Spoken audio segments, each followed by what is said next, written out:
We provide you the platform to turn your dreams into reality. Give wings to your aspirations with KR Mangalam University. Pakistan ने फिर दिया भारत को गिदड़ भभकी। तो आपको बता दूं कि एक बहुत ही महत्वपूर्ण मुद्दे पर हम बातचीत करेंगे। पाकिस्तान के विदेश मंत्री इशाक डार ने हाल ही में भारत को धमकी दी है और कहा है कि अगर भारत सिंधु नदी का पानी रोकने या मोड़ने की कोशिश करेगा तो इसे युद्ध की कार्रवाई माना जाएगा। जी हाँ, बिल्कुल सही सुन रहे हैं आप।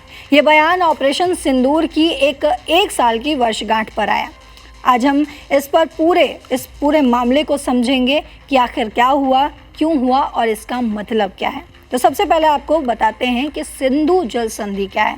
1960 में विश्व बैंक की मदद से भारत और पाकिस्तान के बीच ये समझौता हुआ। इसमें 3 पूर्वी नदियां रावी, ब्यास, सतलुज भारत को और 3 पश्चिमी नदियां सिंधु, झेलम, चेनाब जो है पाकिस्तान को दी गई। भारत इन पश्चिमी नदियों पर बिजली बनाने वाले डैम बना सकता है, लेकिन पानी का बहाव रोक नहीं सकता। ये पाकिस्तान की तरफ से कहा जाता है।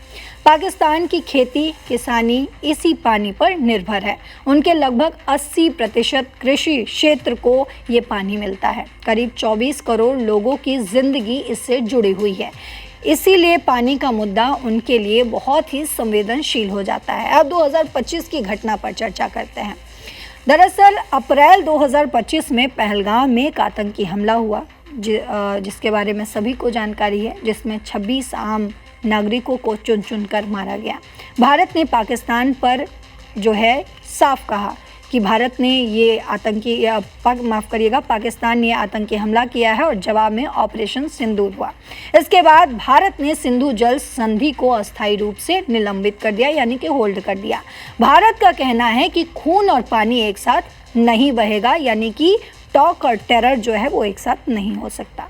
आतंकवाद बंद होने तक पानी का सहयोग नहीं मिलेगा। वहीं पाकिस्तान का बयान और जो धमकी है वो भी आपको बता देते हैं। मई 2026 में, यानी कि ऑपरेशन सिंदूर की पहली जो वर्षगांठ है, उस पर पाकिस्तान के विदेश मंत्री इशाक डार ने विदेशी राजदूतों को संबोधित किया और वो कहते हैं कि सिंधु जल संधि के तहत पाकिस्तान के हिस्से का पानी रोकने या मोड़ने की कोई भी कोशिश युद्ध का कृत्य मानी जाएगी। पाकिस्तान पूरे संकल्प के साथ जवाब देगा और ये भी आरोप लगाते हैं कि भारत पानी को हथियार बना रहा है। चेनाब नदी में अचानक पानी का बहाव घटना देखा गया है, जिससे पाकिस्तान में बाढ़ या सूखे का खतरा हो सकता है। ये इशाक डार की तरफ से कहा गया। डार ने यह भी कहा कि भारत संधि के नियमों का पालन नहीं कर रहा है, डेटा शेयर नहीं कर रहा, सूचना नहीं दे रहा।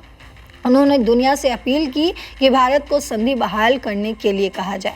पाकिस्तान के रक्षा मंत्री और दूसरे नेता भी इसी दिन भारत के खिलाफ कार्यक्रम कर रहे थे और अपनी जीत का दावा भी कर रहे थे।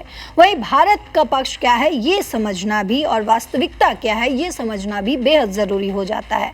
भारत का रुख साफ है। जब तक पाकिस्तान आतंकवाद पर लगाम नहीं लगाएगा, पानी का मुद्दा जुड़ा रहेगा। भारत कई डैम प्रोजेक्ट जैसे कि बागलिहार, सलाल तेजी से बना रहा है। घरेलू स्तर पर भारत कहता है कि संधि का एक तरफा निलंबन अंतर्राष्ट्रीय कानून के तहत जरूरी कदम है जब पड़ोसी आतंकवाद का समर्थन कर रहा हो।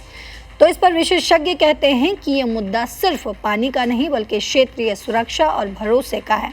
पाकिस्तान पानी को लेकर अंतर्राष्ट्रीय मंचों यानी कि यूएनएससी, ओआईसी इन सब पर जाता रहता है और शिकायत करता रहता है, लेकिन भारत ने अभी तक संधि बहाल करने से जो है साफ इनकार कर रखा है, उस पर रोक लगा रखा है। अब जिस तरीके से पानी जो है वो एक मुद्दा बना हुआ है, सिंधु जल संधि दुनिया का सबसे सफल पानी बंटवारा समझौता माना जाता रहा है, जो 3 युद्धों के बावजूद लगातार टिका रहा, लेकिन आतंकवाद और भरोसे की कमी ने इसे कमज़ोर कर दिया।